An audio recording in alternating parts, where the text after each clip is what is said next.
Hey everybody, welcome to Storytime with Jon and Friends. Today I have another great episode for you. My friend Kyle Kowalsky called in. You may know Kyle from playing in the band Actor Observer. Kyle's a great guy. I met him quite a few years ago, and it was really nice to catch up and to hear some stories I haven't heard before. So we're going to keep this one short and sweet. I do apologize for missing last week. We had a surprise visitor. I am a father. Very excited. It has been one hell of a week. But yeah, so if you like what you hear, like and subscribe, share with a friend. Make sure you stick around for the whole episode. Everything you need to know about Kyle and everything he's got going on is going to be down in the description below. Be sure to follow everything he's got going on and enjoy the episode. You were pissing neon green every day. That big ball of heat in the sky was too much. I thought there was a bear. Reality goes, yeah, fresco. That's what I'm saying. Hey everybody. What's up, everybody? Welcome to Welcome to Storytime. Storytime. What's new, man? What have you been up to? Just hanging out for the summer right now before we pick up, and for the next month are busy as all hell. We're doing a local festival called Rat City Arts Fest.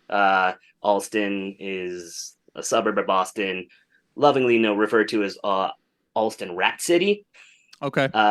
Straight up in my yard, there's plenty of them walking around. It's just they enjoy this. They find this area of Boston just so pleasant. So we call it Rat City Festival. They asked us to headline it. It's happening at a Aeronaut Brewery right down the street. So that's a nice little fun gig. Actually, one of our connected tissues here, Matty Woe. Oh, nice. He's driving a band on tour. They're doing the venue right down the street from us, and I was like, oh, I can't go to that show because I'm playing a show. He's like, oh, I'm just gonna walk from my venue to your show. And none of the other guys know, but as long as you're not putting this out before Saturday, no, this will be out on Tuesday. Good.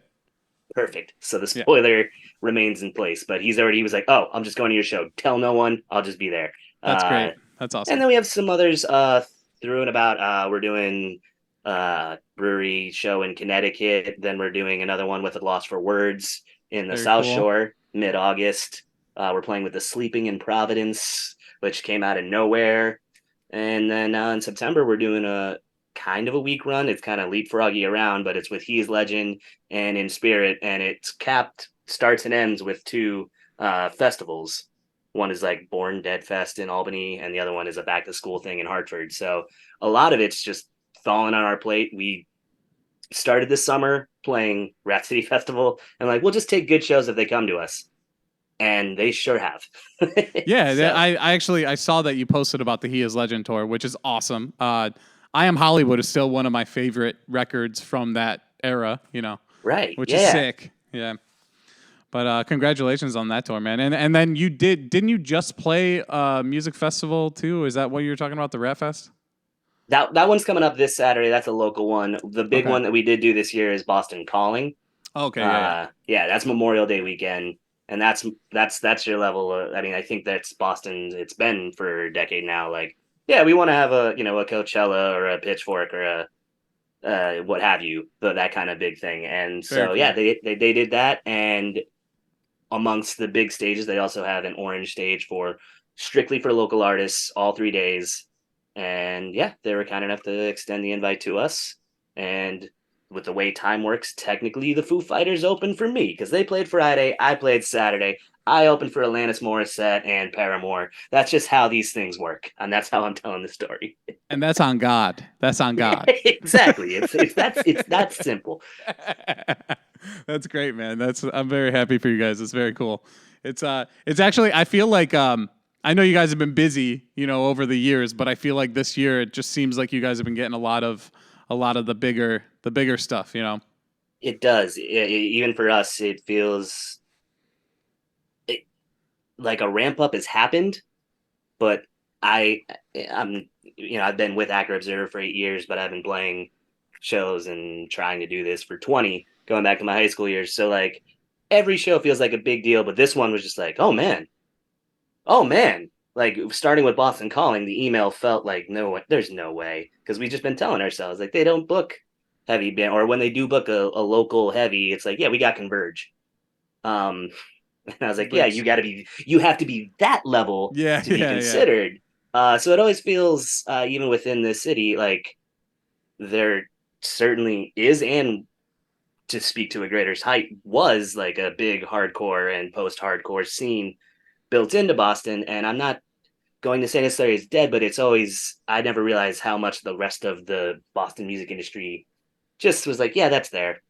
And didn't really take into account. I just thought it was cool because when Vanna or Therefore I Am or The Receiving End of Sirens, a lot of the bands that inspired me, they couldn't book the regular venues. So I didn't realize. I just thought the ICC church up here in Alston was just a venue that was just like, oh, that's just the one that's the home for them. No, it's because that's the only place that would book them until someone, started counting the number of heads they let into the building. Like, oh, if you can sell that many tickets, you let them in. So it feels like that kind of thing where like venues were like, yeah, that's nice. Go play the smaller rooms or book your halls. And it always felt like that until like little by little, like being able to, right before the pandemic, sell out one of the smaller venues around here, O'Brien's, kind of caught attention. Like, okay, they can sell out that much of a room.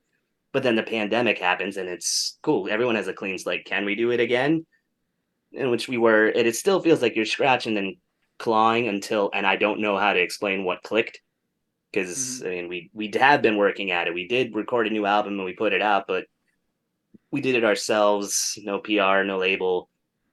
Versus the last release we did in 2018 had all those things, and that didn't push past whatever this glass ceiling or invisible barrier that I'm like kind of describing, where it's suddenly, it doesn't feel like we're on the other side in the sense that we have carte blanche and I can be like, oh, give me that show and that show and that show. But it used to be, unless something cool happens, and we've said yes a lot because these are things we just don't say no to, but a lot of them have just fallen into our lap, and it does feel like something happened. Maybe it is the Boston Calling, like kind of thing that was a validation, like, oh, they've done that. That's what turns heads or changes the reputation. Like, in people's minds, from they're just a local band that can play to, no, they have enough to build on that. And it wasn't an embarrassment. We didn't show our red asses or anything like that. I mean, I got sunburned, so my ass was red, but like I wasn't blaring out there. We didn't screw it up. We're living up to the moments. So it does feel validating, because it, like, when people are like, oh yeah, this sound doesn't really happen out of Boston. It's like, yes, it does. Yeah. It's just kind of went dormant. So hoping that it leads to either a resurgence or just more respect around the sound. But for a band like us, who even if we maybe scream less than we did on 2 albums ago, it's still like we're going to play those. We still come across, when I tell people in a working professional advice, like, oh, I play in a band, it sounds a lot angrier than I'm ever going to come across as. Yeah. But still being able to carry yourselves, do those things, it just doesn't feel like that. Like, people are now turning around to like, yeah, they do scream, but there is harmonies, there is dynamics. It feels like suddenly people are paying attention, and maybe it's the album, maybe it's just years of being like, we're gonna keep doing our thing. It wasn't even in defiance. It's like, and they're not like anyone above the ceiling was saying you can't do this or whatever. It was just kind of like, they ignored us. We're gonna do our thing, and suddenly the doors are open. And right. I don't know how to describe it. I wish I was like, there's a graduation ceremony and the cap and gown, but it was, I don't know. We've gotten a cool invitation, and it's led to cool more invitations, and it kind of feels like while I'm in college or high school all over again. I was like, I got invited to a party. I might get invited to more. I'm just going to keep doing this and try not to screw it up. Absolutely. I'll tell you what, you guys put in the work. You guys have been evolving, throughout the years, and that's eventually, it's going to catch up to you, and you're going to get more opportunities. And it's great to see that you guys are actually getting them now. You're in that realm now, which is, it's cool to see. It feels really cool, man. Thank you. Yeah, that's awesome. Congratulations on that. So I reached out to you a couple weeks ago, seeing if you were interested to be on the podcast, and had you make some notes or whatever. You sent over a big old list, and now I am excited. I want to hear all of them. Let's hear what you got. Okay. Because my prep for this was, let's check our Snapchat stories, Instagram stories archive, and Instagram posts, and maybe Twitter. Just see what I can find from those tours. Like, what flyer did I post? Is there a clip of something that reminded me? And I was like, make a note of it. And even though those have been a few weeks now, I think even as I sent them to you, I was like, I'm not going to refresh right now. I want to feel it, but they're dormant. I've built up. And I guarantee as we go along, you're going to be like, oh, yeah, that reminds me, Yes. So it happens every episode. Let's hear them. Let's go. One story begets another. Yes. Yeah. I mean, I've done a couple of tours in the past. My first with Actor Observer was in 2015, and I did ones that were weekend runs or stuff that didn't really count before. I really consider, like, the first tour I started was actually in 2016, and I think it was when we met. I think so, yeah. Because it was Burgers Fest. Nick Burger's birthday, yes. Yes. He had thrown a birthday bash. I had been in the band not even a year prior, or like upon joining to connect again, actually, to Matty Woe, because his episode is the one I listened to, and I'm sure Burger's going to have stories to it too. I met all those guys on that same tour when they came through in 2015 in August, and they played like 2 or 3 shows with us. And I just didn't realize between that and then when we caught up with them in 2016, a lot of the stories they had were all from he said that day one East Coast Cali living. Like, these are enough jokes they told us that it all ingrained in me. But so listening to that inspired this, like, wanting to do story, because like, wow, I heard all of those in 2015 and 16, and I didn't realize I was that close. I thought I was, because the rest, everyone else knew everyone else in Actor Observer, and I was new kid. So I was catching up to a lot of stories. Trespassers had also, I might have said Traverse before. I meant Trespassers. Let me get this right. Trespassers had done a tour with Actor Observer. Actually, it was the last tour before I joined in 2015. So like, there was just enough, once he had done those things, then there's me, and I'm a new layer to it. But luckily with tour, there's such a like mentality. I don't even know how to call it dudism. It's just the idea, like, if a good dude meets another good dude, a good person, like, there's just the connective tissue, and you just fall into place with it. And yeah, all those guys feel like old friends. But anyways, we get to Burgers. That's the first date of this tour in 2016, and it just kicks off. The show itself was fun, but it's really the party after. I don't know how many of the details. Did you guys stay there too, or? I don't think we stayed. I think we ended up going home. But we true, because you guys were close enough. Yeah, we came and hung out. Usually we would stay, but that year I think we were just like, I think we had a lot going on, and we were like, you know what, we have to make the show. We'll hang out for a little bit afterwards, but we got to be home for the morning. Yeah. Well, even with that being said, I do recall from that. There was an after party. I think it was at the Buttons. I don't know if they both lived there or one of them did. That detail's gone from my memory. But while we were out there, it was just a house party. Just beers and other things going on, just conversation and nothing crazy. And then I swear, I don't remember which members of your band did. If it was 2 of them, and one was sitting in a chair, and he was like, I really want to jump on you on that chair right now. And then asked, I don't know if it was Burger or one of the Buttons, just like, can I jump on that chair? I'm worried it'll break. But just wanted to be respectful and just got I don't give a fuck. And then he just, like a splash, like, a pro wrestling match began right then and there. I remember just jumping up, grabbing a beer, and I was like just live commentating. And it was maybe 5 minutes, but in my mind, it was like, shit, we just started a fucking wrestling match. Let's go. Let me call it bit by bit, like just throwing the JRisms, like, by God, this is a family's residence. What are we doing here? Not in the dining room set. So that I believe that was me and Anthony. And I actually, what's funny about this is I actually just like went down, memory lane on my Instagram, and the picture of the chair is on my Instagram, all broken, because he jumped on it or whatever, and then we just pretended to beat the shit out of each other. But I just saw that picture, so I'll make sure I put that in the episode. But that was a great night. That was I have some videos from that night of just like the traditional dudes, and we're just idiots. We're just idiots, man. And that's what stuck. Was like, this was night 1, and I was like, what a kick-ass like start to it. It was just like, I mean, that's part of the fun of like allure of touring. It doesn't even have to mean like literally having a hardcore match, but this kind of get out of jail free sense of like, I could act like an idiot or do something stupid tonight. Yeah. And maybe these folks will remember it. Maybe they won't. Maybe I'll never be here again. Whatever. Tomorrow's a new day in a new place. Right. And there's just that freedom to that. Your inhibitions lower a little bit. And just seeing some of that and witnessing and just, it's like if I had seen that and I didn't know, like if I hadn't gotten the sense that I'd already get along with you dudes and we'd already just been chilling, I might have been like, whoa. Or if it was a house party, maybe shut it down if it was at home. But this, no, fuck it. I'm commentating. Let's go. Give me another beer. Someone get a camera. We got to get this online.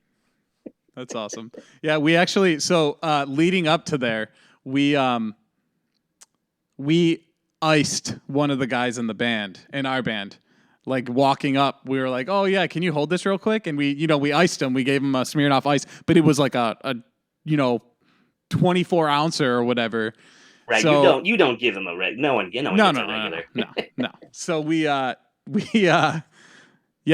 were ready when we got there. We were already buzzing at that point, So I was gonna say you had the juices already cooking. Exactly. That's perfect. I got iced. That was part of my initiation. The first tour I did in 2015 that fall, I was at Matty Woe's house actually. Okay. They waited until I got I went to use the bathroom and then it was in my sleeping bag or my pillow and it was big one of those orange ones. It's like, all right, here we go. And the trend has mostly died down. I think, we kind of held on through like 2017 maybe until my birthday this year on this tour. Luckily, Michigan still sells alcohol at 1:30 in the morning. We played Detroit. We were driving back to Cleveland where we were staying. Quick drive is 2 hours. Midnight passes while it's happening. It's my birthday. I'm 35. These things I don't need cannons or confetti or even acknowledgement. It's like, okay, yeah, but I'm on tour. I'm happy. Get up and just hit the rest stop. And I remember walking in and walking past the Coolidge and like, wow, they're not closed. All right. And use the restroom. And then I come back. And when I sit down against my back, is just cold. They got you. And instead of the elaborate hide, it was just because it's dark. They knew I wasn't going to check. And I just feel it. And I try to no sell it. Like, how you feeling, Kyle? I was like, yeah, seat's pretty comfortable. I think we're ready to go. I'm not sure why you're all, because everyone was basically like looking at me, waiting, like the trap had been playing and just not selling. It's like, all right, I'll do it, but not in here. And it's on my Instagram. I decided to Stone Cold Steve Austin it because I can't chug. Those things are way too big. So it was just like, I have to just wear it. And then I had to then give myself a baby wipe shower and change my shirt. Yeah, all sticky and terrible. Oh, right. That's funny though. That's good sport. Yeah, that's the connective tissue of icing. Yes, you have to do it too. It's just the rules. Yeah, we don't make them. We just enforce them. Right. I don't exactly. Like the law came before me, but I will carry it like my fathers did before me. So yes. It's just what you got to do. Were you guys on the Vanna's goodbye run? We did one leg of it. Okay. It's like we played the final show, but then they announced like they did like 3 dates here, 3 dates here, 4 dates here. We did the 4 dates that they were the local ones. We did it was Providence, Hartford, Albany, and Boston. Okay. And then they did a final one in Worcester to close it on out in 2017. Okay, so yeah, let's hear it. It says you went to a wedding in the middle of it. Like what? Yeah. What happened there? Well, that's just what happens when I get an invitation and then I get invited to a tour and I look at both things and my brain will always try and figure out, can I have my cake and eat it too? Right. How much is this going to suck? What legwork do I have to do to pull off the Fred Flintstone, Corey Matthews and Boy Meets World kind of how do I be in 2 places at once? This one wasn't as extreme, but it did require a lot of driving. The tour started, luckily, again, it was local. So Friday night was Providence. Cool. Play Providence, come back to Boston, sleep there. The next day, my buddy who was also invited to the wedding and was also doing merch for us. We woke up, got all nicely dressed up, got in my car, and we drove to Salem, Massachusetts. It was up in Salem. We headed to a wedding. We made it there. We watched the ceremony, got to have dinner, got to have 1 or 2 drinks, got to watch the first dance. And even that was kind of pushing it because then it's like, all right, buddy, we got to basically just hop in the car, drove from Salem to Hartford, Connecticut, stopping somewhere on the Mass Pike and changing out of dress clothes into like shorts, and then getting to the show where I believe if the AC wasn't broken, then they had just had the heat on because it was just the hottest show on the planet. Right after all of that, it was June, it was summer, but even the Vanna guys came off stage. Like, I think we gave them like a couple shirts because they're just like, I need to change. Mm-hmm. That was hotter than any Warped Tour stage. It was brutal in there, but yeah, it was one of those things where, like, and then it feels like when you look back on the net, like, it's not until you're done running around doing everything, it's like, how was I in all those places all at once? Because just remembering, like, oh yeah, 24 hours ago I was in Providence. This morning I was in Boston. This afternoon I was at a wedding. Now I'm in Hartford. Yeah, that's a lot to take in all at once too. And not even emotionally. Well, those are the fun things too. It's just like, how do I overwhelm my deck? But then I look back and it's like, hey, I pulled it off. Yeah. And yeah, that was one of the opportunities. Like, can I do this? Mm. It's that energy that, like, I better use this now. Cause yeah, in my 30s, it's like, oh, those two things are too close. I have to make a choice or ask something to reschedule. Like, I can't do two things in one day. I need 2 days in between. Right. I can't enjoy thing A because I'm too anxious about thing B coming up, or I'm tired in advance from having to do the two. But yeah, youthful energy of 2017 Kyle was just like, hell yeah, I'm going to make this wedding and this tour work. You cannot stop me. And since my car didn't break down, nothing did. There you that was go. Probably the only thing that would have wrecked me. Did you guys? So did you just bring your car just for that stretch with Vanna, or do you guys have a van, right? We do, but we didn't yet at that time. We bought our van in fall of 2017. Okay. The previous touring we had done, we would rent from Green Vans, and for this run, because it was local, we can all just do it in our cars. Our other guitarist at the time, he had a big enough SUV that he could hook our trailer to that, so he had all the gear in his trailer, and yeah, I could take my car, and Nice. not too big a deal because we're just driving. Again, it's all over the Northeast, which is where I end up driving between Boston and Connecticut, where I'm from anyways. So Right. And by any means necessary, you got to make it to the gig. You got to. Oh, for sure. Yeah. There was no part of me like it was like the kind of thing where we keep a calendar. Hey, we got this off for Kyle. I know it says your wedding, and it's like, that's literally the day of the wedding. Yeah. So I was like, I'm not going to revoke my invitation. I am going to leave the wedding early, but I am going to be there, catch the memory and be able to do that. Even if, like, I mean, everyone else is like, you remember at the after party, this and that? No, I left right after dinner, man. You guys you weren't even drunk yet by the time I left. So, like, the real party that had happened. But I mean, I had my own party playing. Exactly. Show, yeah. so Absolutely. There's no regrets to it. Good. So you also have the tour you broke your weed edge. Because this is more so for, like, folks who had known me. I was straight edge in high school, and I don't say that demeaning wise, but, like, it was really just a matter of the first band I joined. Like, are you straight edge? And I said, what's that? It's like, we don't drink, do drugs, promiscuous sex, like, straight edge. And I was like, it makes sense. And I'm a freshman in high school. Yes, you're damn right. Yeah.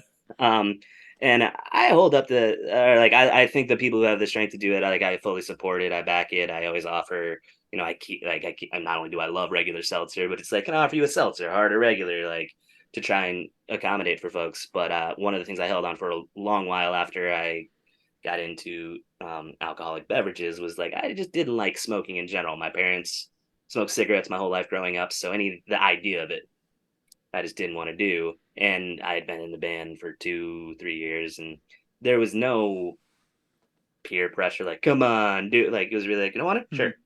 And it was just while I was on that tour, it was in Kalamazoo, Michigan. And I basically did it as a drive-by. Like, a few of my buddies and with a band of guys and whoever they had met up with, they were having some weed, and someone was giving me, like, the joke. Like, I think it was one of the dudes who didn't know me. It was just like, hey, you want? And I just did it, ripped it, and passed it off, and walked away before the rest of the guys could catch up on, like, what had just happened. because I think the rest of the guys had already tuned out, like, oh, he's just gonna pass it along. He's gonna, politely decline. I just did it. I can't remember if the note says if I was very presidential about it. It says, but was presidential. Yeah, because I did not inhale. Because I had no clue. It was just because I didn't know. The only thing I had ever smoked was a cigar and hookah. So like for I broke weed edge, but really I was just wasting because the rest of the tour was like, yeah, I'll smoke weed with you guys. That wasn't so bad. It's because it's just it was in your mouth. It tastes weird. And it wasn't until we got back from that tour and hanging out with the guys at the house doing something outside. Like, hey, have you been doing it like that? Like someone paid attention to what I was doing? Yeah. See, this is how you do it. It's because no one had ever taught. Because I never. Again, it's like cigars or anything like that. It's like, oh, you never inhale. So I just felt like, hey, I can always say that whenever someone has to ask, but it's fine now. I have my medical card. I'm certified to know what I'm doing. So when you finally did it, like for real, were you like, hey, this isn't that bad, like what was your reaction, your initial thought, like when you finally were stoned? The first time was it was 0 to 100 after a couple times smoking. Then they did teach me the actual way. It was more reminiscent of the time I really got high was after a company. I was working for a startup company. Everyone was going home for the holidays. Like we had a week off, or everyone was working remote, and so we had a little send off, and everyone's having drinks. And like one of my team project managers or something's like, "Hey man, I made this like chocolate truffle. Like me and my wife made these. Here, you know, have this." I was like, "Oh, thanks, man." And I go to like, it's just wrapped in tin foil, so I'll have the treat now. And he's, I'd wait till you're home. Oh. Oh, it's one of those. Yeah. And being that that was like it was November of 2017 that I broke weed edge. So I was like, oh, well, I think I in my head, I was like, I think I know what it's like and I can handle that. And so I had the whole thing. Yeah, it's funny. It's funny to me because I know a handful of people that were edge for like, I don't know, 15 plus years. And then when they did break, they broke with weed. And then like, I'm not saying this is what you did, but like those people that I'm speaking of were like, now I smoke weed, but now I smoke weed more than anybody I know. Yeah. You know what I mean? It's like, I need to catch up on lost time, you know?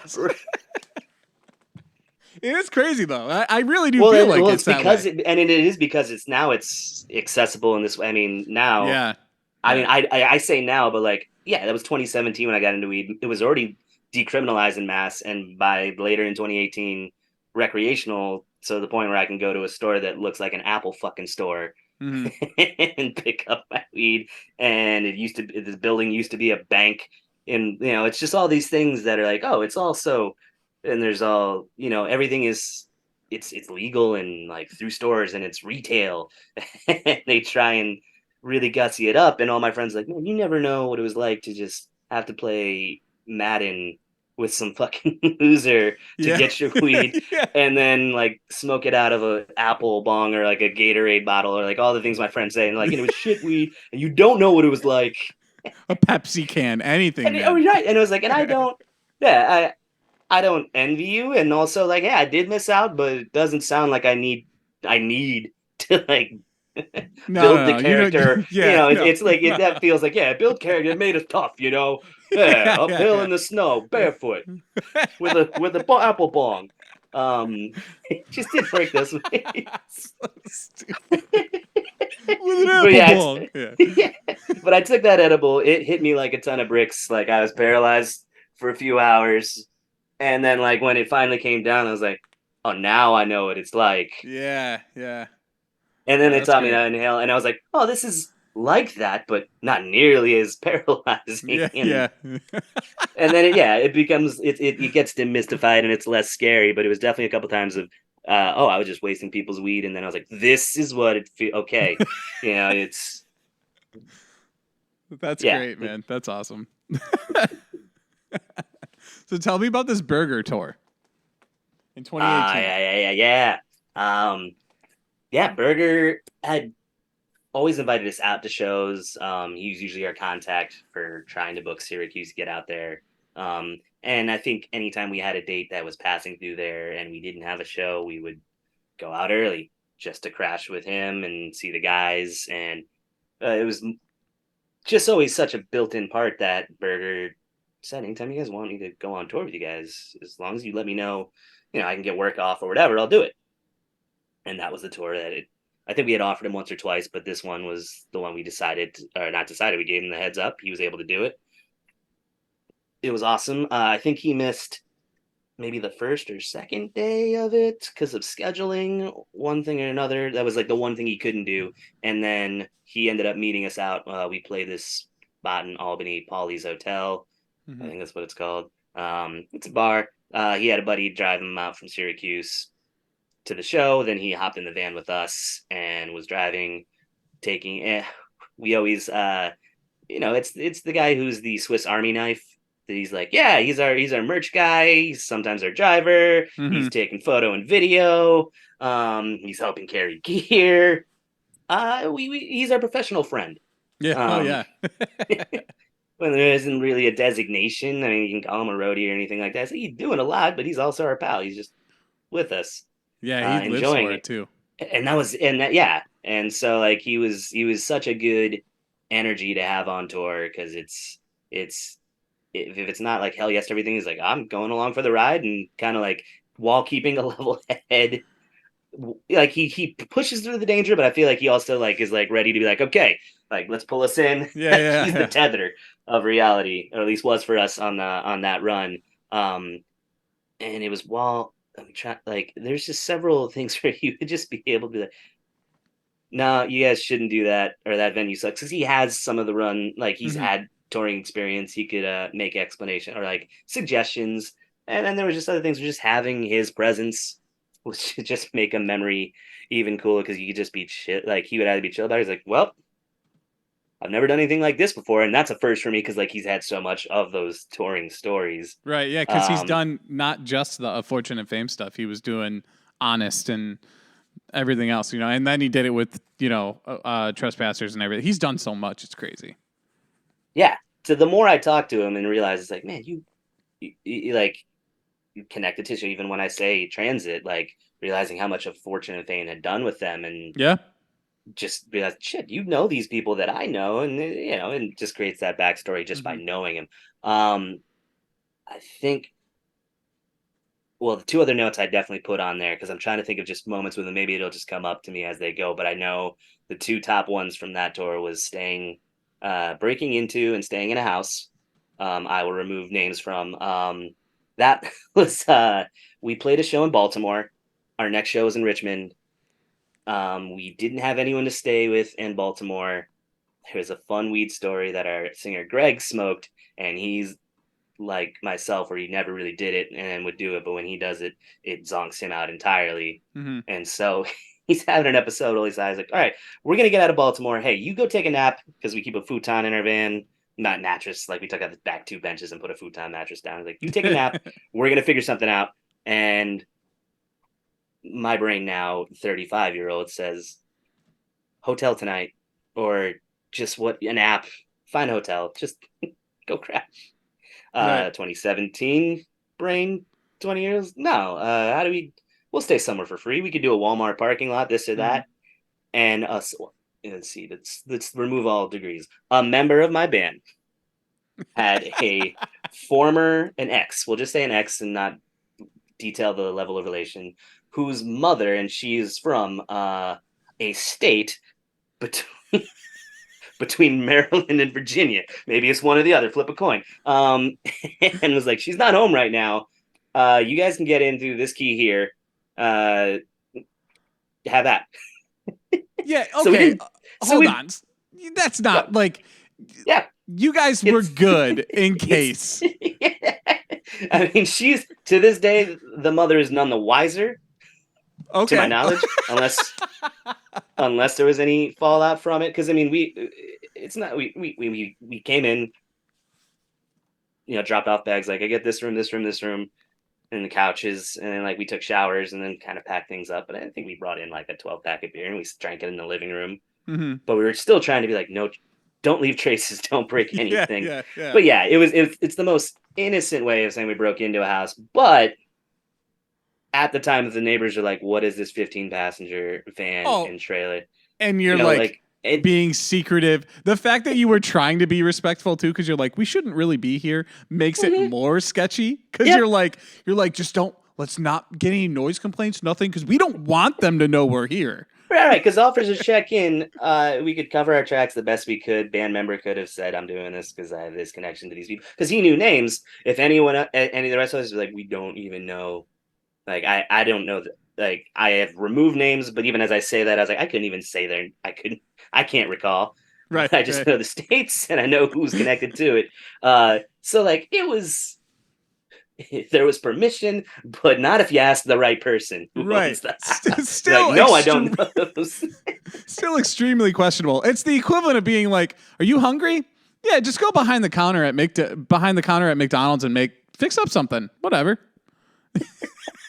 Like, I don't have the right to tell you to do that, but you could totally do that. Yeah, he said it was cool. Exactly. That's awesome. That was just an interesting moment, and just I think back on it, and I think while we were in there, it's like, there's that rush of like, oh, we shouldn't be doing this, but also like we better not fucking get caught doing this, because the degree of trouble that this could easily lead to.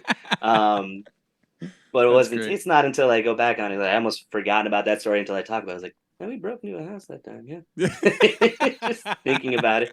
And that wasn't even our worst day. You'd think we broke into a house and had a really bad time. Right. No, we had a much worse day a few days later. Let's see, move names and things. All right, it was in Ohio. It was a big enough state, plenty of cities. Yeah. We had someone who helped get us a show and said they'd put us up and that we could come hang. She could put up all of us, and even had enough room to drop our trailer off. At this point, we had the van. We could drop off the trailer, take it into town the town we lived that she lived closest to in Ohio, and it was awesome because that town was amazing. Between having lunch and everything, bars, the recommendations were great. The venue for the show was a basement, hardcore show. That was fine too. Made friends, had a good time. Where we were staying, there's always that fun of hospitality. Is I will say 99% of my experience of being on tour is hospitality. Is my faith in humanity gets restored, because total fucking strangers, out of the kindness of their own hearts, were like, hey, your band was pretty good. You guys seem like nice enough guys who I met tonight. Mm-hmm. Yeah, if you need a floor couch to crash on, come on through. Right. It's just not. I genuinely, we go into it expecting like no sane person is going to say yes to us, and most of the time they do. And this was another one of those cases. But the situation at this house was we were all to take our shoes off when we get here. That's fine if the rest of the house was not sprinkled in like kitty litter. Yeah, it was like, oh, I just have to track this. Yeah. Oh man, and it was just it was like, just take your shoes off. Cool. That usually to me denotes cleanliness. This person wants me to keep clean floor. I usually is like, yeah, I'm happy to be polite, kick them off, and then just from the first step, like crunch, gravel. From the living room to the kitchen, bathrooms on both floors. Like, I can't believe this is like this. This day otherwise, it was just like, because of all that, and the social interaction was awkward too. It's just one of those moments where, okay, they're being nice. Nothing here tells me we're in danger or anything like that. Like, I slept there willingly, but it was just one of those things like, I'm gonna go to bed early, and I woke up early, and then I showered early, and then I packed up early, and then I was like, I'm gonna clean out the van because I have all this time to be outside the house. So that I'm not inside the house. Yeah. And it's just, there's so many stays where it's wonderful accommodations. Sometimes it's fine accommodations. We don't ask.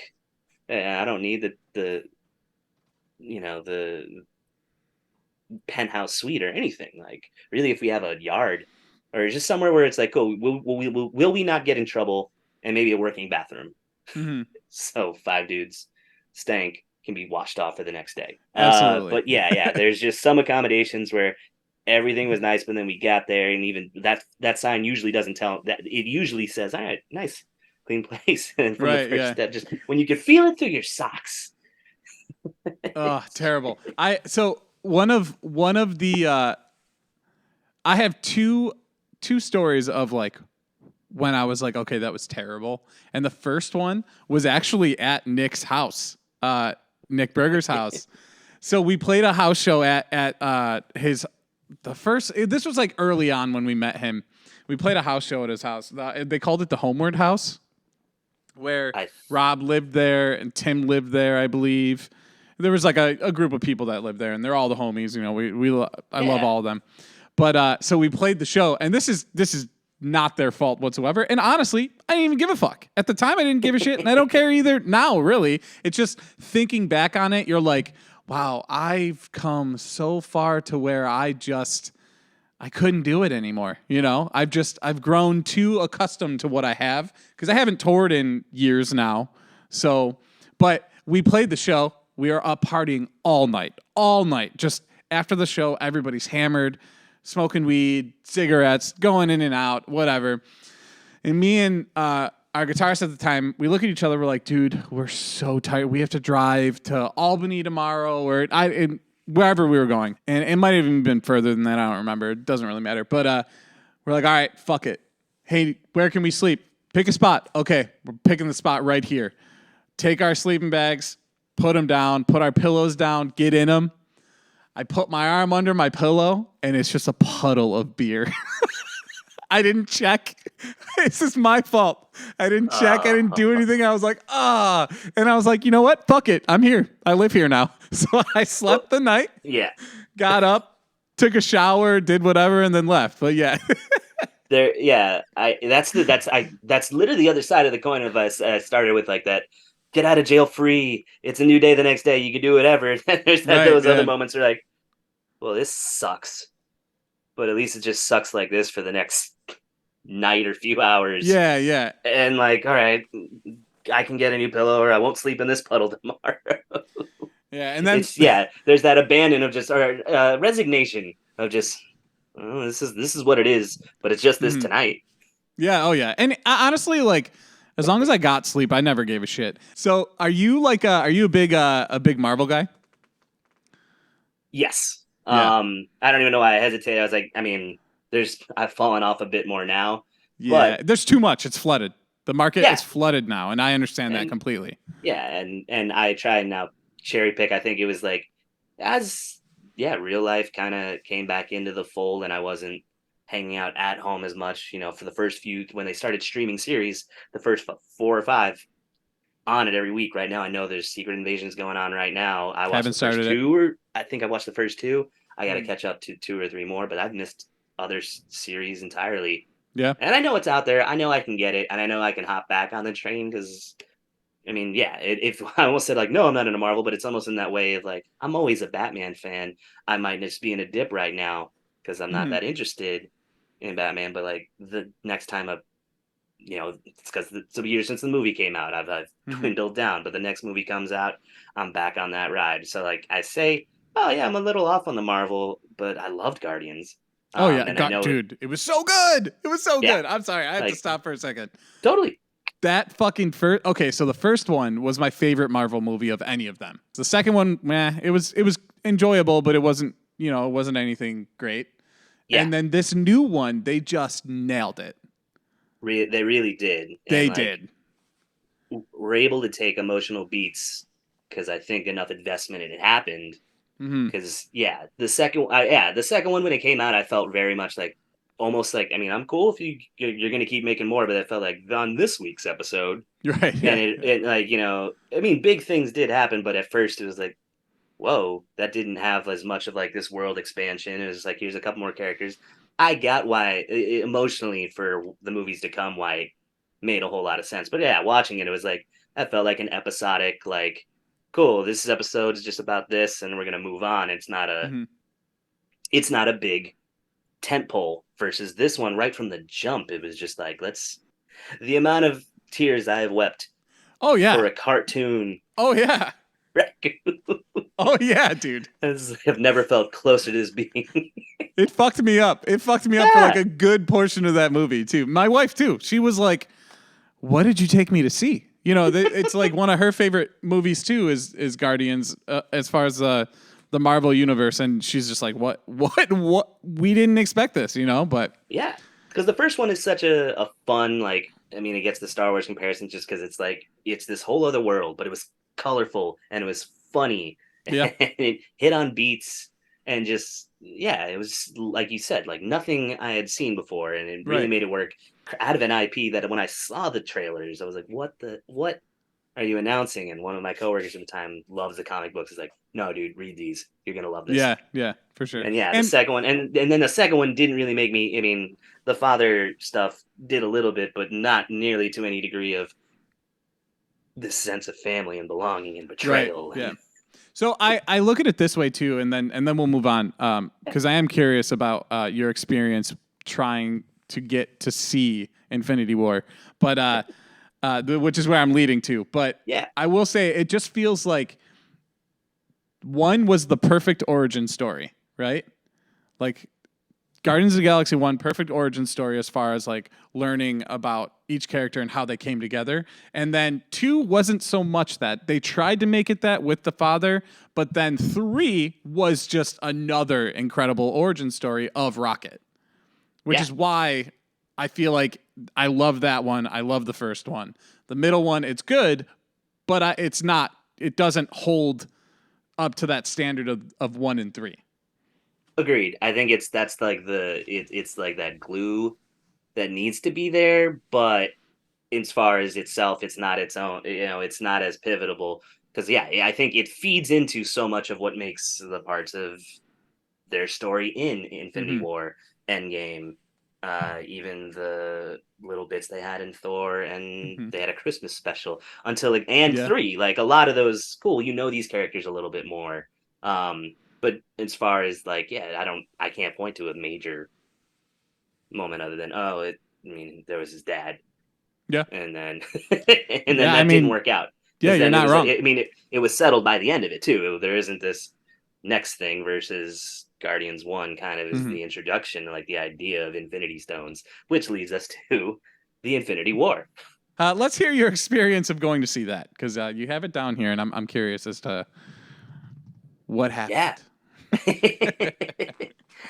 As the tour was booked out, especially DIY booking shows and routing, just you can you can try with the best intentions to go from point A to point B the way Google Maps and any logical person would tell you to go, and you're not going to get it because this venue can't do this date, but can do this date, and things get shuffled around. I don't even remember how much of that happened, but we ended up where we were playing in Columbus.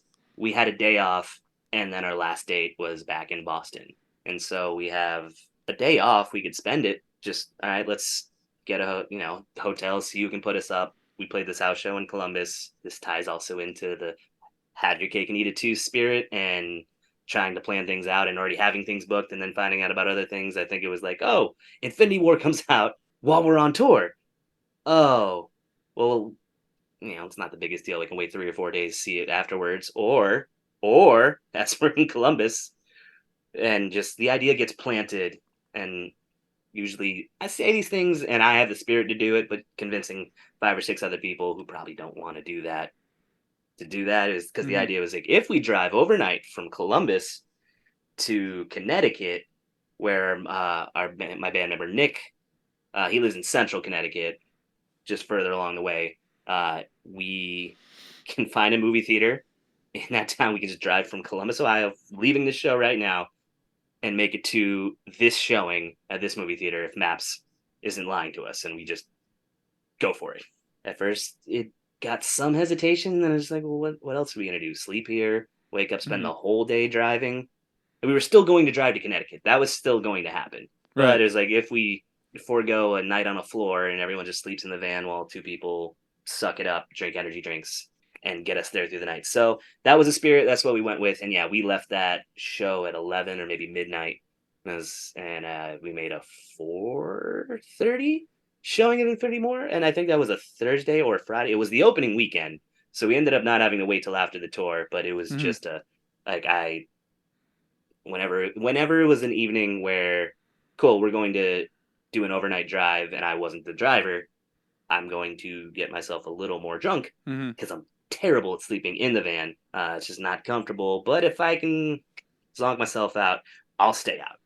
Yeah. I was the same way.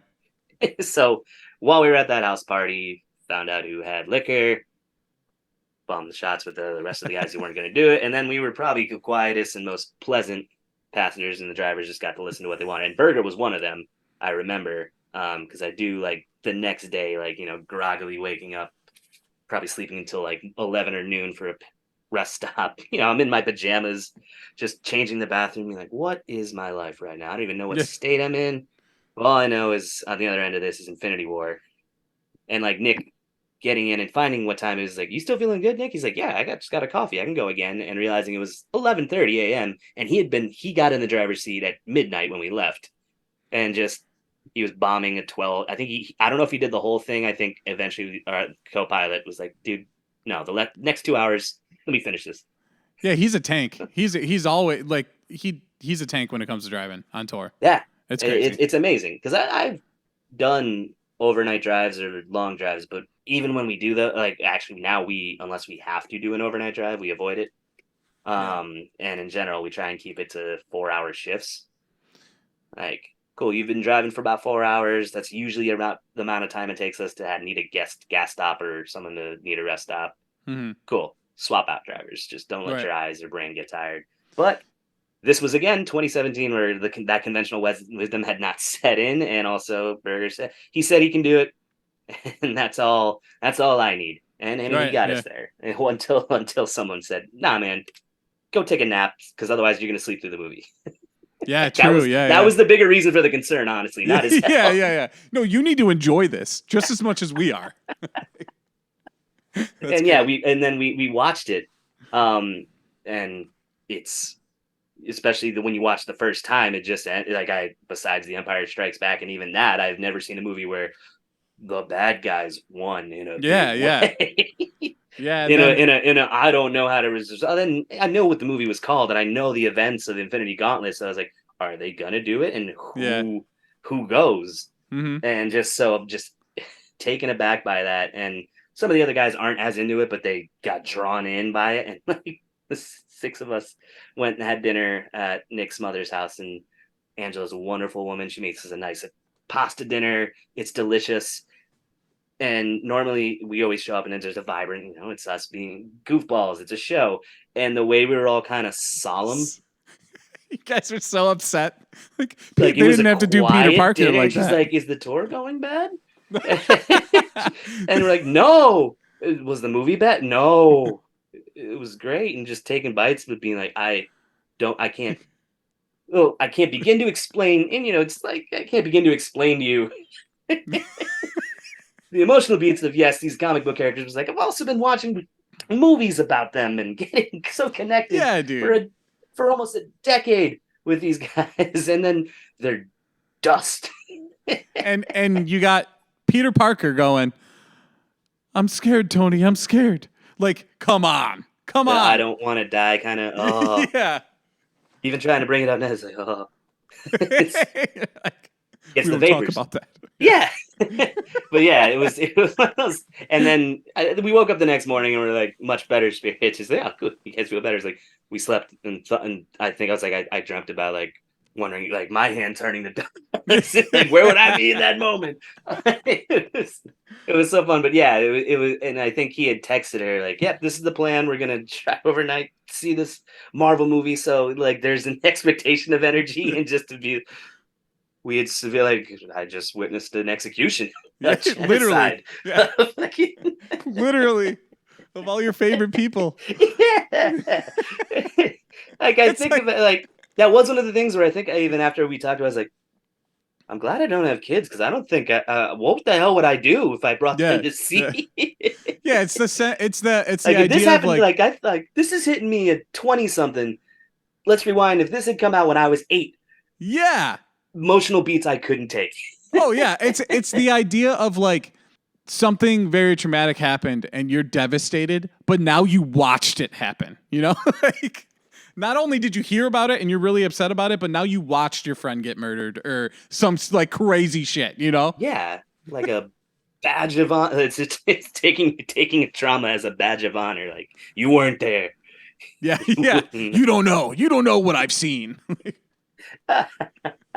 So tell me about this tour with a broken hand. What did you do to break your hand? That was it was so close to home. I was riding my bike, and I wish it was a more badass story, or like not even badass if there was misfortune. It was self-inflicted. I was riding my bike back from work.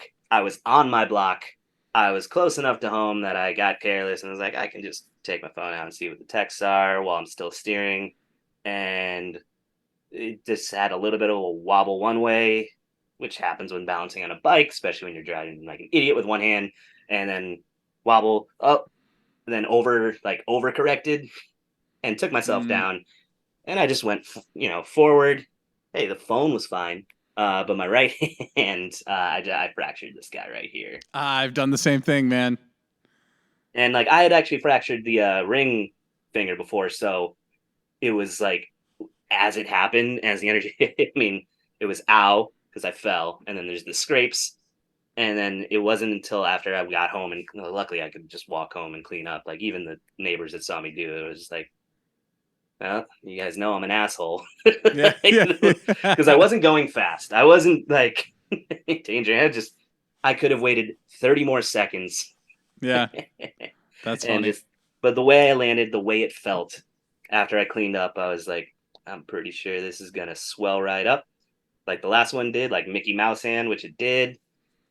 Mm-hmm. And yeah, I got an air cast put on it, and it was like a week out from when I had a tour with Nick Berger for Good Night Forever. We did an upstate New York run, and so I had gotten a soft cast, and the doctor had said, like, I basically before I got in the cast, like, all right, what do you? It's like, well, if I feel discomfort doing anything, I don't do it. If it hurts, I won't do it. And then, can I play guitar? And like, I wouldn't recommend it. And then I tried it, and it was really, it's my right hand. And for guitar, really, I just need to strum and then a little bit of palm muting, but I could really focus more on, it was broken up here, like higher up towards the knuckle, middle of the hand. So if I basically put my wrist down or the very blunt end of my palm, I could palm mute a couple things I did. And it was for 3 shows. But it's another thing where as I'm looking through these notes, looking through the pictures of that, even though it was a little 3-weekend tour, I was like, I had a broken fucking hand. Yeah.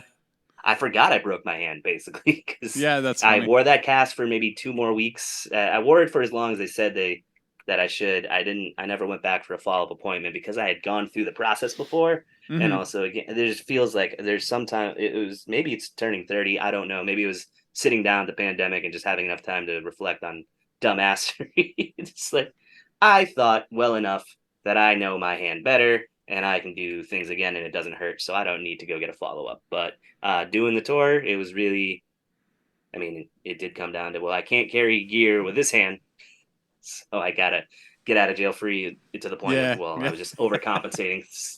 I could pick up that side of the cab, but I can't get the cab myself for things like that.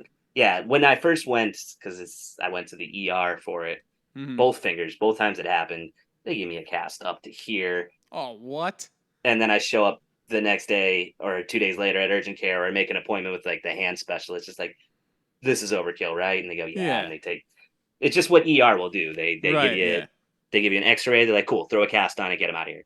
And it makes sense. Honestly, it was just because of the hours that I finally go to get things checked out. That the ER is the only people that can help me. So they give a huge, but then they give a soft cast with like Velcro. So like if I was playing, I took the cast off. When I wasn't, put it back on. And I played nice for those next few years. But yes, it's fortunate that I haven't done anything further, because I think, like, especially you said it's 16. I was like, oh yeah, at 16, I probably would have never even gotten the injury checked out. I just been like, oh yeah, my hand's a little swollen. Isn't that weird? Give me that guitar. Like Yeah, in my 20s, like I definitely did something, but I think I can work around it. And Right, yeah. it's like, nah, my hand's broken. You guys got to find a replacement or Right. postpone. Yeah, so next we're moving into 2019. Which, did you guys do a lot of touring in 2019? We did our longest tour in 2019.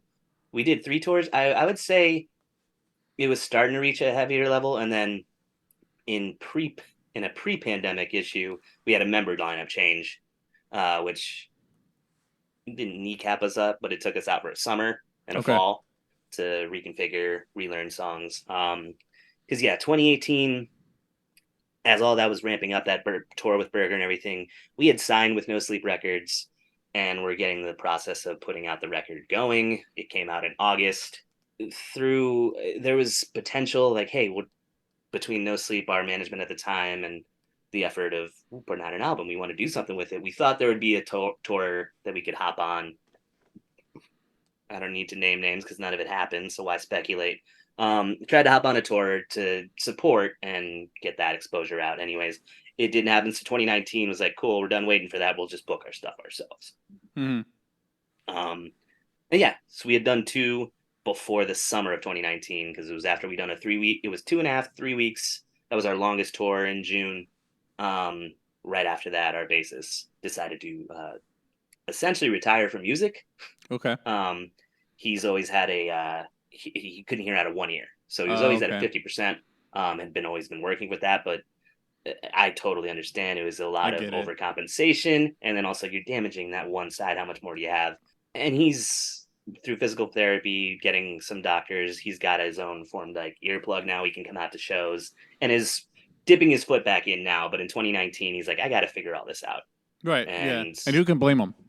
Right. And it was after doing the longest tour, he's like, if there's going to, and it wasn't like if there's going to be more, I'm threatening to quit. It was just like, even if this is in shorter waves, like this test really showed like I should step back. So we did. And then we spent that summer we found him pretty quickly within a month. One of our other best friends, who was our first choice, but we thought he lived further away, found out he lived closer, found out he was down, also found out that not only was he interested, he already knew some of our songs, or he learned them so fast because he showed up to a practice and knew how to play I think 9 of the 18 total songs we hadn't even said learn this many. He said show up with what you know, we'll teach you the rest.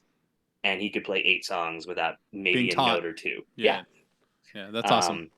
So that part was really cool, and it felt like ramping up until the funniest stuff happened. Right. Okay. In 2020, but 2019, we took some. The longest tour we had done was in June, but we also did one in April with our buddies in Sparrows from Canada. Okay, yeah, that's funny. That's the second time they've been brought up in 2 weeks. They're good dudes, man. They're now, or 2 of the members of Sparrows are now in a band called Low Death, and they just announced their next album coming out. I pre-ordered. It looks great. They're always the nicest guys. In 2019, I did our first Canadian tour, and are actually our only. And it was a weekend run, but at least got us up there. Mm-hmm. Just justifying the passports that we decided to buy at the beginning of the year.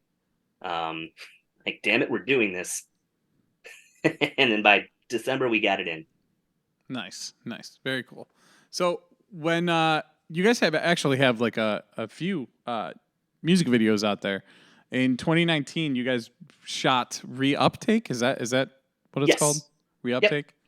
What? Let's hear about that. That was thrown.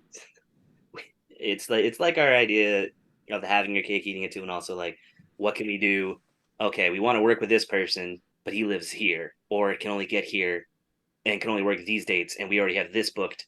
And so it all came together. A buddy of ours who lives in Western Mass is like, can you come out to Syracuse? We have this show in a church, but we can get there early. And while we're getting there early to set up the venue and sound check, let's run a couple live performance shots. And we tried it a couple times of like, let's do it as sound check. Let's just play it live. And even if we use the click track, the guys are like, I don't know if this will sync up. Can we just play it over the PA and do? Have you made a music video? Yeah, we made a few. I think we did 2 as the traditional. I think just 2, but yeah. Yeah, I think that's how we did it too. And done it in the way where you essentially pad up all the drums and the cymbals. We couldn't do that. We didn't do that. We played. I played full. Yeah. Yeah. We've as I said it, I was like, everyone does this, and I was like, actually, only the most recent music video that we shot is the only one that we had like a set of cymbals with holes in them to be quieter and pads to put on the drums to mute everything and dampen. Before that, we did the video, and so to make sure it works, like we did it. That's why we did it live, because we're like, we can't hear it over him, and then it just turned into plug it into the PA, blast it. And it's just like lip sync to your video, which for all the times I did it in my bedroom to Blink-182 songs and Green Day songs before I had a band or anything in middle school and high school, I feel silly doing it. Especially when there's people like the other bands loading their gear in. And even if they get it and they know the deal, it's just like, all right, I cannot like let self-awareness cut in to the people walking into a place. And like the confused faces as they're like, oh, they're loud, but they're not playing? Yeah. What is happening right now? And like, the rest of the band, that was the other thought. I was like, all right, the rest of the band are gonna think we played the tracks now.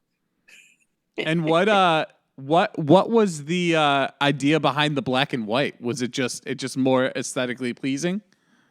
Yeah, I think that came in, and also because the venue itself, it was a room as a part of a church. It did work as a venue because it was a big, dark. I don't even remember if the walls were dark or if it was just like a big enough room that was just curtained off at every side. Like it was just dark in that room, except for the door where you could just load in. I'm sure there was. I have to imagine with the way the stage and everything, like I guess hymnals were here. There isn't the usually stained glass and the steeples, all the things I picture in a church. I think that was a different spot, but they had stuff there. But at least it was perfect for a stage for a hardcore show, and it worked out. But the dark, I think it was pretty much because like they didn't have much in the way of lighting, and if it did, it was live lighting. Like it was very much like, hey, we have the cameras, we don't have a lighting rig, we don't have this or that. So yeah, the black and white came out of this is the best. It looks sick. It does. It came out great. We do it, and then the other shots, he's like, I actually like the grainy black and white on this. It works with the lighting, and there started to be the idea of, because the reuptake is for the serotonin inhibitors. It's the Greg knows it because it's the drug he takes, but it was reuptake is for I can't remember the name of the drug, and I can't believe that's happening to me. But the idea of it feeling black and white, but also the color at the end, which he was like, I tried to do that. It was too cheesy. Black and white the whole time. Fits the mood of the song. We tried a couple things with it, and it was really just like, well, we still have the footage. If we do, it basically is like we had a more grandiose vision, and we still ended up with something that was great, but it was like each thing had a compromise. Like, well, the best thing we can do with this is this, put it with this footage, put it black and white, and worry less about, trying to drive a narrative.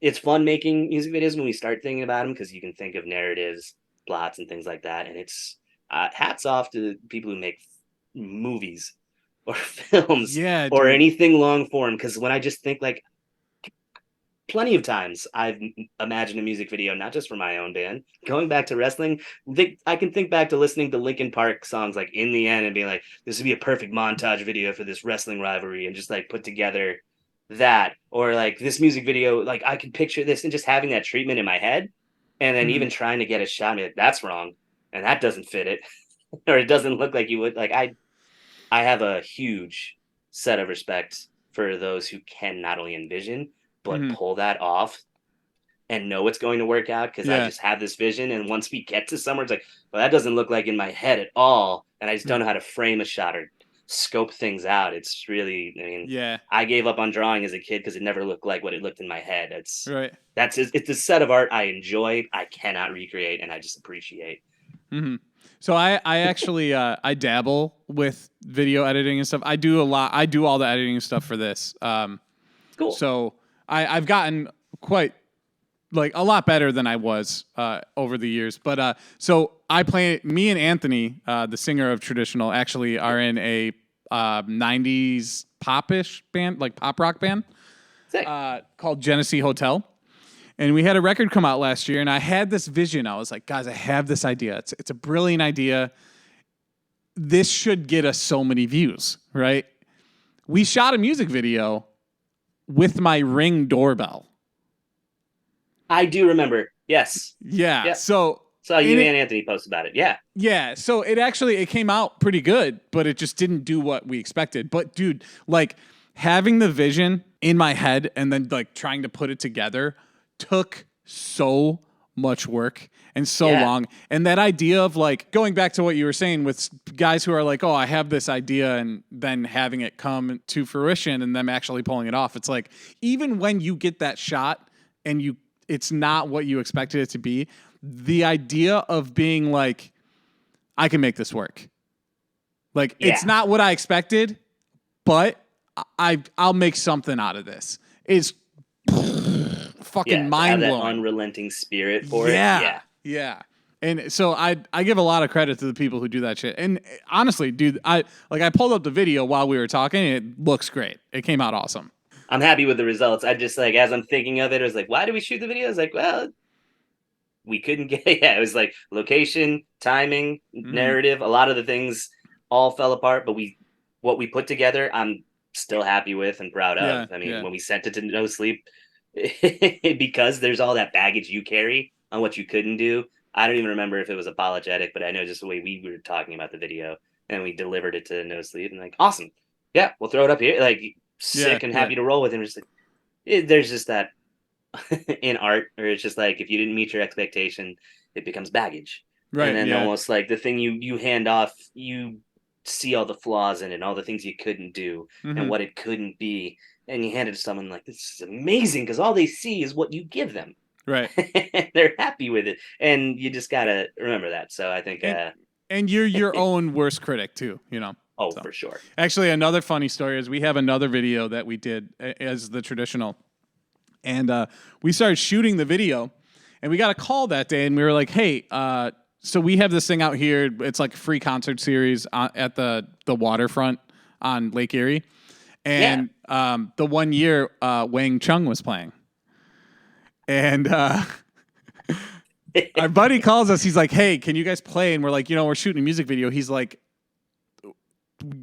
I need somebody. The opening band dropped off. I need somebody to open. We're like, all right, listen, let us shoot a little bit. We'll be there. So we incorporated it into the video. Amazing.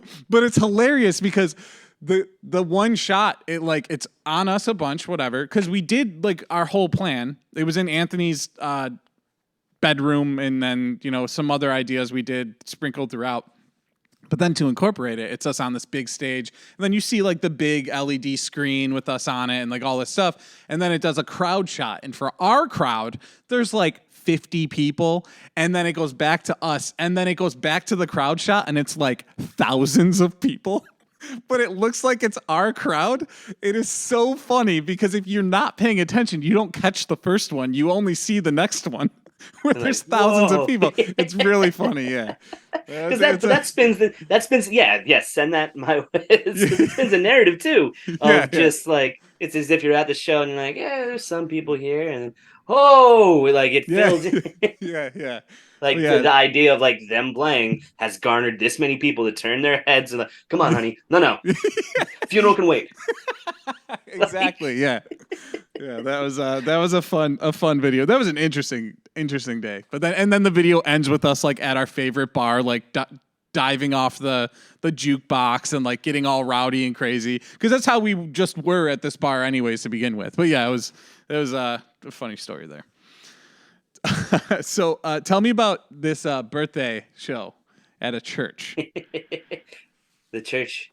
And this one was, we were playing Pittsburgh, and the venue, I'm never going to remember the name of it, but it wasn't named as a church. It was named as it was going to be like a house show or maybe a venue.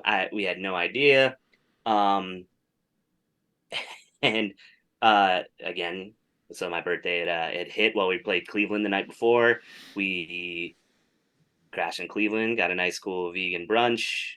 And we made our way to the show. And then when we get to the show, it's like, it's a big old church, and we were just playing at this kind of side room behind like I said, the big chapel with the vaulted arches and everything. Like past the doors to that was just this carpeted like back room.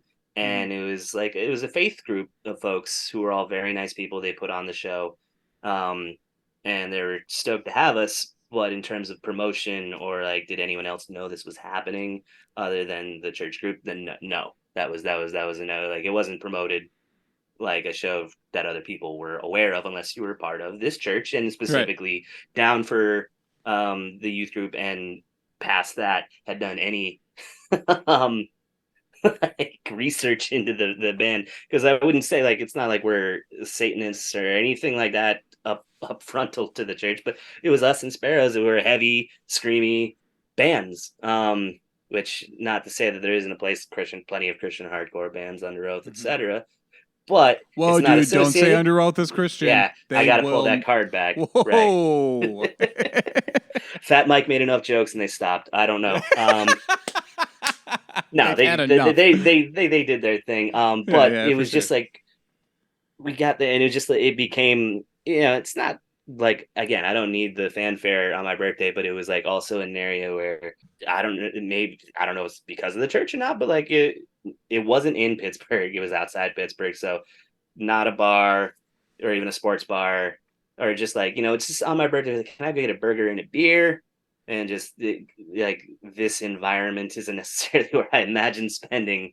I don't even remember if it might have been my 30th birthday. It doesn't really matter. It didn't have to be a milestone. It was just, we're here and it's at this church, and with these very nice, like, I'll call them kids. They're, in their early 20s, but very much on the straight and narrow, very funny, very kind. But I was like, cool. Can I step out and, like I said, go get a burger and a beer? There was no chance of it. I tried walking around. I found a place, walked to it. For whatever reason, it was closed on a Saturday. At like 5 or 6 o'clock. No luck. And so eventually it just kind of settles in. And I'm getting birthday texts and everything like that. And just not how I imagined. Not that I had delusions of grandeur, especially going on tour on your birthday. Yeah, you could spend a day. It could be boring. It could be a crap show. And that's what it was. But it was just like, it had me just in a grumpy mood of like, this is where we end up. Or like, it feels like this is where life ends up. And then as the night goes on, now I look back on it with a reverence, because it's not the show. The show I played, I was grumpy, but still played. And, I didn't do anything to sabotage the evening. I was just in my mood and just let a dark cloud hang over me. And then as we finished up, the guy's like, yeah, you can stay in the church quarters, like where the pastor's quarters, because there's a house right behind there. And the guy was nice enough, but also was a big Game of Thrones fan, and the new season was about to start. And so we go out to check stuff in the van. He had a big enough house that we all had our own room. That was very nice. That was good and accommodating. And then enough to check the van, which is go out, smoke weed, and rip like whatever beers we had in the van, and then go in like with a decent buzz, and then watch season 1, or not season 1, episode 1 of the last season of Game of Thrones, which had at least 1 or 2 sex scenes. It was just like, I'm in a pastor's quarters, and there he is right there. That's the pastor. He was a regular enough dude, but like, I'm in pastor's quarters under the influence, watching sex scenes from Game of Thrones. And it's just like, you know what? This is how I'd roll in. This is the perfect 30th birthday. The 30th decade or the third decade of my life. Yeah. Within a few years, it's just like, has that happened? And I just like, look, there's no other way to tell. Like, yeah, story in the theme of story time is like, oh, this is a story, no matter what. Yeah. Oh, it yeah. Just happened. Like, nothing catastrophic. It was just like, man, that day had me in such a bad mood, and like, to do that on your birthday is whatever. And then just like, no, this was the perfect present, because I wouldn't have chosen to do this, but to end up here, just to realize, when you realize that, the destination isn't always the point. Usually it's the journey. On this day, the destination made the journey worth it. Yeah. So when you were watching this with him and the sex scenes came on, were you guys like fucking laser focus on the TV, not trying to, because that had you ever do that when you're like a kid and watching a movie or something with your parents, and then something happens, and you know that they're like, ah, shit. So you're like not trying to look over at them, Right? like. But you can't help because you like either you side eye or.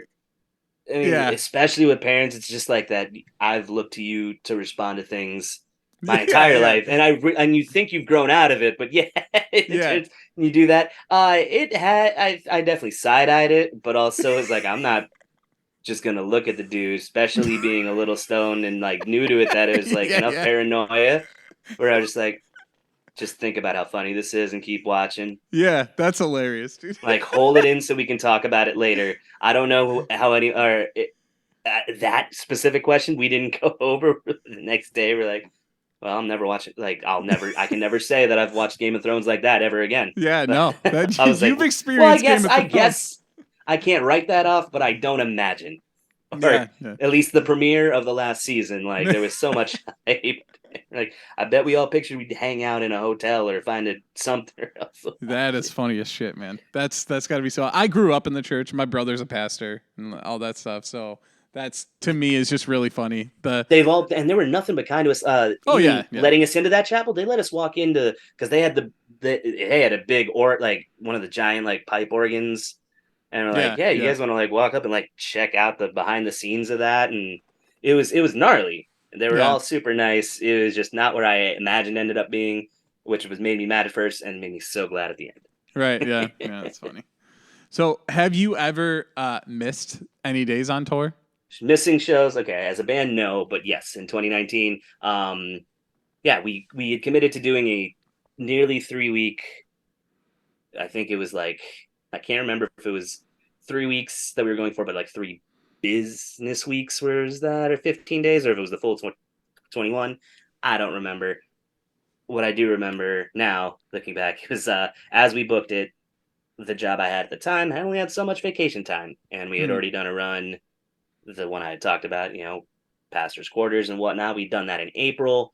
This one was in June, and in the weeks between, I didn't accrue the right amount of days. I asked for exceptions, et cetera, et cetera. It just didn't go through. So in 2019, that was the first one where, for me, I had to find and train a replacement for a week's worth of shows. But it worked out. It was our buddy Nick Almeida, who was in a band Anyone Anyway from Providence, who were fantastic. They're unfortunately no longer around, but I can't remember if they were on break or what at that time, but he was available to not only, I was like, I mean, what I pitch, again, these things I pitch when we pitched, like the idea of like drive overnight so we can watch a movie, only makes sense to people who are musicians. Because when I was like, hey man, do you want to learn 8 songs? I'll teach you, send you the tabs in like 3 weeks notice, not even 3, less than 3 weeks notice, and then hop in a van with a band that you only kind of know, replace me for the first week of a tour, then I'll fly in, and then you can just be our professional friend, do merch, video, et cetera, for the next 2.5 weeks, and we'll pay you what we can pay you, but otherwise we can just make sure you get put up with us. And I think we paid to feed him and stuff like that. It's one of those absurd questions. Like, if I ask this of anyone else, they're gonna be like, "The fuck is wrong with you?" But thanks to musicians, they're like, "Sounds awesome, yeah." He was like, I don't remember if he was between jobs or if he needed to get. It was a much faster yes than I expected. Right, I figured someone has to be like, "Man, I got to think about that." It sounds like somebody who just wanted to get out of town. And well, I knew the people that I chose was like who were close to our sound style. So it matched, and also seemed to be gung-ho about being musicians and getting out and doing it. And yeah, Nick Almeida was totally down for it. I sent him a couple guitar tabs that I made myself and a couple videos. Then he came up, we sat down and played through him a bit. I sat in a couple practices. It was a weird feeling. Like, yeah, no, you guys play these songs. Like, it felt out of body, which I guess logically I didn't have to feel that way because Actor Observer as a band existed before I was in it. Right. And I played shows with them and I'd seen them. So, but by that point it had become mine. And so I watched them practice, and then the day that they took off, it was a segmented day because 2 of our band members started the tour they were in New York because Alexis on Fire had played a show in New York. The guys are like, I have to go to that. So two of them made their way to New York and then like caught a bus together. I don't know the logistics. The tour started in New Haven, Connecticut. Okay. So they're in New York. Two of them have to get to New Haven, Connecticut to meet the band. I don't even start the tour. I'm in Boston. I have to get the three other guys, including my replacement, up, packed in the van. It felt like TMing and then like getting people together. Some people were running late, needed to go get brunch or needed to go run an errand. Like I need this before I can go pack. And I don't know if they made it on time. I don't remember a lot. I remember being a lot of stress that I was putting myself under while like loading gear and doing all this shit. And then being like, and I felt so much of it knowing that when all was said and done, I was like, tap the side of the trailer and wave off as the tour I'm not on goes. Yeah. And I had this weird feeling of like, they're going, but I'm not. And I have to work for a week. Yeah. It was weird. I mean, now I can come to more peace with it. Things happen. You get a replacement. You can't meet your dates. But it was in that pre-pandemic where it felt like this is going to prove that I can be replaced easily. Or yeah. And then also like, damn the job for not like 5 more days or whatever. all the feelings I felt about it were were much. It's all fizzled because then it all works out. But yeah, for a week, it's getting the FOMO of like if I look at my phone and I see an Instagram story or an Instagram post and it's from Actor Observer. It's like foreign and news should have been to me. Yeah. Oh yeah. Just like, huh. Yeah, Amityville, Long Island looks really fun. Oh, Charlotte, I've never been there. Because they did like New Haven through, I think it was New Haven, Amityville, somewhere in Jersey. They made it to Baltimore-ish somewhere, and then Charlotte, North Carolina, and then I met up with them in Nashville. Okay. Not crazy long, and then on a Saturday morning, I woke up, flew out from Nashville, or to Nashville from Boston, and got to the venue, met up with the guys, and that first day, my day one, and for them it was 5 or 6 days in, venue was cool, we played the show, felt great, then we're in the van, show's still going on, but we're having some beers, bullshitting, and the guys go, there was some sort of in joke that had already been made, because someone said something, and they're like, yeah, no, it was like in Baltimore the other night, wouldn't you? All right. And like kind of, that kind of cold.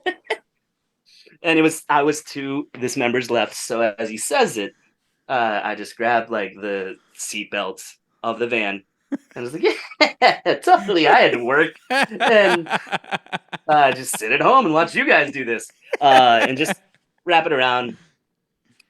Everyone gets it.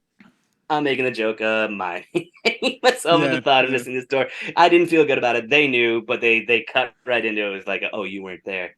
Like, that immediately like in joke, you're not in on it. It's just, so I do that. And all right, everyone laughs. And then I try to get the seatbelt off and I can't. What? And I quietly, because of pride, work at it to see if I can, please tell me I can just get out of this before these guys notice I'm stuck. And I make it 3 or 4 minutes without them noticing. I didn't get any closer to getting out of it because the conversation eventually, like, the last died down. And Kyle, you're still in that seatbelt. And I think I'm stuck. And at that point, it was like, it was around me, but it was not actually choking me. Yeah. I could breathe. I was comfortable, but I was stuck. Yeah. And I was like, so if you guys got ideas, we can get out of this. We can work this out. And Nick, it felt like a Simpsons bit or just a comedic bit because he's like, what if and the one like piece of seatbelt, whatever loose thread he thought might untie it, made it go from like, all right, we cool to like, now we're dying. Right, I'm either I either need a towel or someone has to get a knife because like one of these two things about to happen.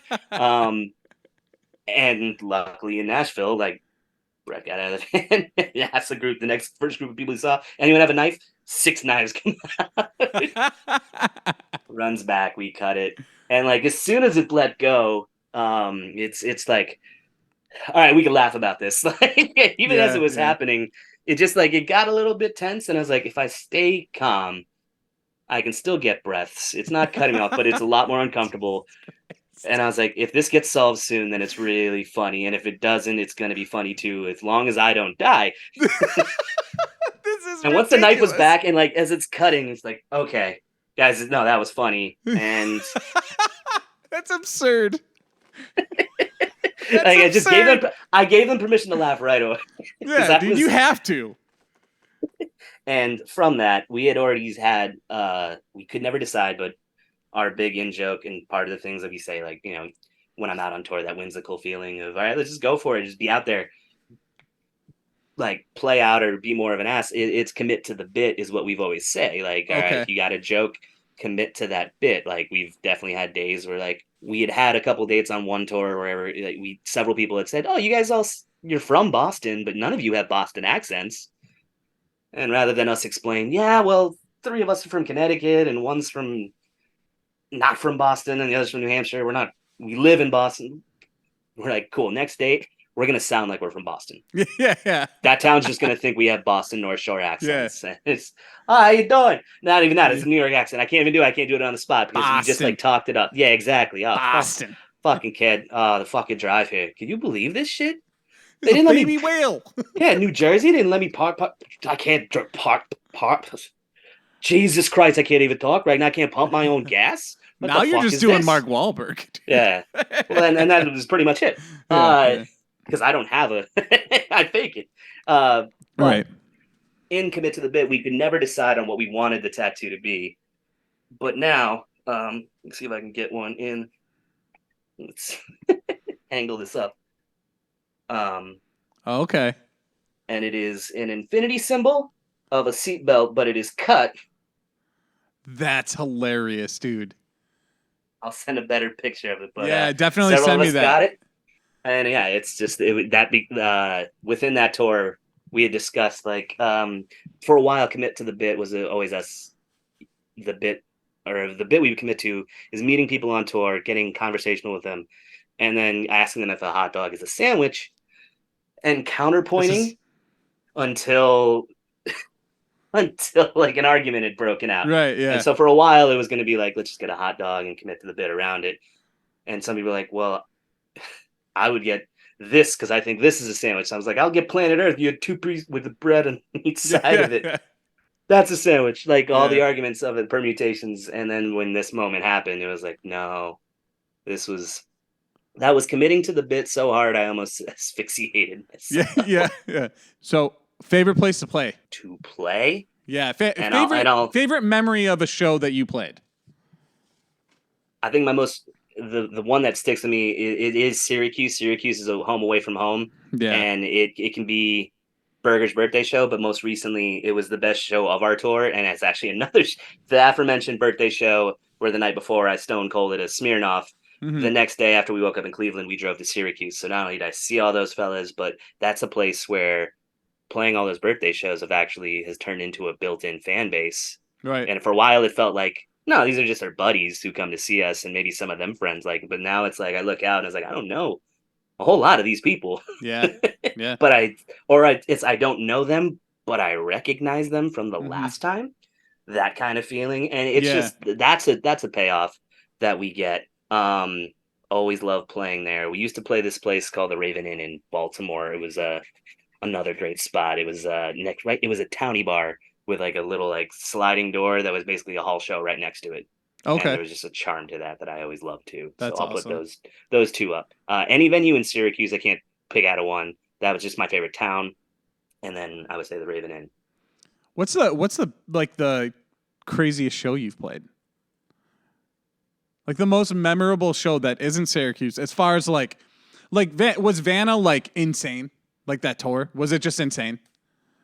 That tour got insane. I would say that the most insane thing was that it wasn't necessarily on tour. It was their goodbye show itself, because it was an oversold 2-stage, packed out mess in a December show. But it was such a filled up room. 18 Visions played. Fucking Knocked Loose played. That shit was insane. In terms of what have we done on a tour, I mean, the Burr's birthday shows were great. The Nashville show we had played was like a 2-stage fest thing that even if it was locals was still a cool vibe. And sometimes it's the shows themselves don't connect to me, and it's the venue or the city that I'll just usually it's the city or the people that I like connect with more. Yeah. The craziest show I'm trying to connect it to tour because my brain goes Warped or the Van Did you guys Goodbye play show. Warped? We played one day of Warped. One day. Were you on an actual stage or was it like an we were on outside of the main stage? Very cool. 2016, we won the Ernie Ball. Oh, contest. That's sick. That's and awesome. So we got to open the Mansfield Mass Date on the main stage, and just what a fucking ride. It was just what a whirlwind. And then like from playing, you gotta be there at 8 a.m. in the morning. Insanity. And then you're part of it, but you're not, because everyone else is part of this machine. They all know each other, and it wasn't like we had this get the fuck off stage, but there was this feeling like, all right, you guys go on, but like just let us do our thing. We'll tell you what to do. And we played, and then but for the rest of the day to look at Newfound Glory on that same stage, Sum 41 on that same stage, 4-year. It was just every time my dad didn't play that stage, but it was just like 2 stages over because the Monster Heavy stages were right next to the main stages, and it just, I've been going for years, but to feel like I was there on that stage, right? Yeah, that's so cool. Beyond just Newfound Glory being on that same stage, because it was that Ernie Ball contest, we didn't win, and that's fine. Chad Gilbert chose, I don't know if he chose everyone of the locals, but then he chose a winner out of the whole bunch, because every date got one of those, and then produced an EP for them. Oh, that's sick. Contractually, I didn't see him, but he was obligated to have watched me for some amount of that show. Right. So I was like, Chad Gilbert has watched me play. I know he has. Yeah. But I have no proof other than the contest said he had to at least check us out. That's sick. That is actually really cool. And then lastly, I just want to know your go-to meal on tour. Cheap. It doesn't have to be cheap. It can be expensive, whatever. Your go-to meal that you're like, every time you go out, you're like, boom, I'm getting this. When we go here, I need this. It's going to come down to it. It'll be Actually, I'm going to split this, and I'm not even going to take a side in the Sheetz versus Wawa debate. Because as a New Englander, our gas stations suck. we don't have this option of like go in and they'll just make you like a hot or a cold sandwich or ice cream. Like I don't have any of these luxuries. So it's really, if it's getting to Sheetz and Wawa, and then just, I love the iced tea flavors that they have at either one. I get a bunch of those, throw those in the cooler to cool me down. Once we get to the first one, I just stock up. Mm-hmm. And then I'm not even particular. Like I do love making a chicken parm sub, and it's Wawa or Sheetz, because then I can just throw like, give me the red pepper. Like I can just, because they give you options. Like, normally like any pizza place up here, chicken parm, I'm not even thinking. It was just like, give me the chicken, the cheese, and the sauce. I'm not thinking. I was like, oh, I could put red peppers in here and add tomatoes, and I can make this my own. I can make this my way. But it's literally that allure of Sheetz and Wawa. Just knowing I can get those. There's plenty of things. We used to love Funkin' Waffles in Syracuse. We haven't been recently. I think it's because they used to have 2 locations, so we know there's one time we didn't go because we couldn't get to the old location, and the other one's hard to park at. Right. But also some of those things where we've done it so many times where it's like, this time we can miss it. Whenever we're in Nashville, we try and book a day off so we can spend more time, so we can get Nashville hot chicken. It cannot be something where we get it and then we play a show and then get back on the road. Because I don't know if you've had Nashville hot chicken. I mean, I'd say the same thing about buffalo chicken these days with my stomach, but like even my iron guts and the 5 of us, it's like, we can't do that to ourselves. We want it. But we have to safeguard ourselves. Yeah, you gotta. When you're in a setting where you don't know if you're gonna be able to stop to use the restroom, or if you do, you cannot trust. Like, if it hits all 5 of us and the rest stop we hit isn't one of those ones with multiple stalls, and it's just one, and we all take turns. Yeah, terrible. Pick straws. Who gets to go last or first or whatever. Yeah. Ridiculous. All right, and man. it becomes that thing like, I don't want to talk to you for the rest of the day, man. You made it way too long. That was painful. And you get over it, but for the rest of the day, you're holding on. You're like, I smelled you. I smelled you more Yeah, than I got to know you more than I ever thought I would. All right, man. I appreciate you being on. We have plenty of stories left here. I'd love to have you back on. I will reach out to you. We'll figure out a day when we can make this happen again. For sure. Whatever fits on the schedule and as things go. I mean, as I looked at this, I was like, I didn't even think about the tour I did in April. I don't even think I put notes from our April tour. And you know what? You're going to come up with more. So this is perfect. I have a little run with a couple bands. He is legend. And you thought Vanna was dead? Nah, they're just still here in spirit. But yeah, man, I appreciate you being on. I loved all the stories, everything. It was great to talk to you. Great to catch up. It's been a minute. Anything you got going on, now's the time. Go ahead and promote it. For sure. Actor Observer is coming up with a bunch of shows around the Northeast primarily, though we'll get back out to the rest of you soon enough. But some of those big ones is we're doing a run with He is Legend. We just announced it today. It's starting in Philadelphia on September 1st. September 3rd, we're at Born Dead Fest in Albany. September 6th is at the Auto Bar in Baltimore. Then Brooklyn Monarch on the 7th. And then on the 10th, it's at Back to School Fest at the Webster Theater. It's actually not the Webster Theater anymore in Hartford, Connecticut. It's just the Webster in Hartford, Connecticut, which is the first venue I ever went to see a punk show. And now 20 years almost to that date, I actually finally get to play the big main room. I've only ever played the second stage there. So that's a personal journey coming back with me. And that's the next few months actually for Actor Observer. And that's what we got coming up. Very cool, man. Awesome. Thank you again for being on. We'll get you on again soon. Guys, everything he's got going on, I will have links down in the description below. Be sure to give them a follow. Follow everything he's got going on. Actor Observer is amazing. Make sure you give them a listen. Support them. Be sure to like and subscribe. StouryTime Pod across all platforms. And we'll see you next time.